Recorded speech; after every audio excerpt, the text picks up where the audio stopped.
Welcome back. Bulletin के आगाज में सबसे पहले बताएं कि चैनल 5 न्यूज के ब्यूरो चीफ कामरान जहरी पर एफआईआर के इंदराज के खिलाफ कराची प्रेस क्लब के बाहर सहाफती तंजीमों की जानिब से एहतजाजी मुजाहरे किए गए हैं। मुजाहरे में channel 5 news, metro 1 news, star Asia के मुलाजिमीन की बड़ी तादाद ने शिरकत की है। एहतजाजी मुजाहरे में वकला, इंसानी हुकूक के नुमाइंदे, सियासी जमातों, ताजिर तंजीमों के नुमाइंदे भी इज़हार यकजहती के लिए एहतजाज में मौजूद हैं। सहाफती तंजीमों का कहना है कि कराची के मसाइल को उजागर करने पर कामरान जहरी के खिलाफ मुकदमा दर्ज किया गया जो आजादी सहाफत पर कदगन लगाने के मुतरादिफ है। सहाफती तंजीमों ने कामरान जहरी के खिलाफ मुकदमा वापस लेने का मुतालिबा किया है। इस पर मज़ीद तफसीलात जान लेते हैं। मंजर रिजवी ने हमें ज्वाइन किया है। जी मंजर।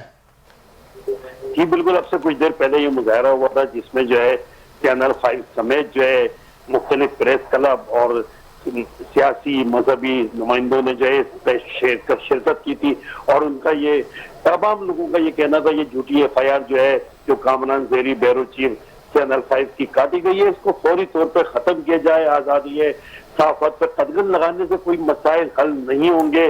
और इस मौके पर जो है यहाँ पे चैनल 5 के deputy director news Aamir Shaikh, anchor Prasad और दूसरे तमाम स्टाफ जो था मौजूद था। बड़ी तादाद में जो है लोगों ने शिरकत की और सबका एक ही मुतालबा था, सियासी, समाजी और सियासी रहनुमाओं का सिर्फ एक ही बात थी कि इस एफआईआर को फौरी तौर पर खत्म किया जाए और कोई भी शिकायतें हैं तो बैठकर मामला को तय किया जाए। एफआईआर से कोई डरने वाले नहीं है। और यहाँ पे जो सहाफी बरादरी थी उन्होंने भी शदीद मजम्मत करी। उनका कहना था इस तरह के हथकंडे जब से पाकिस्तान बनाए सहाफियों के खिलाफ इस्तेमाल हो रहे हैं, लेकिन इससे कोई फर्क पड़ने वाला नहीं है।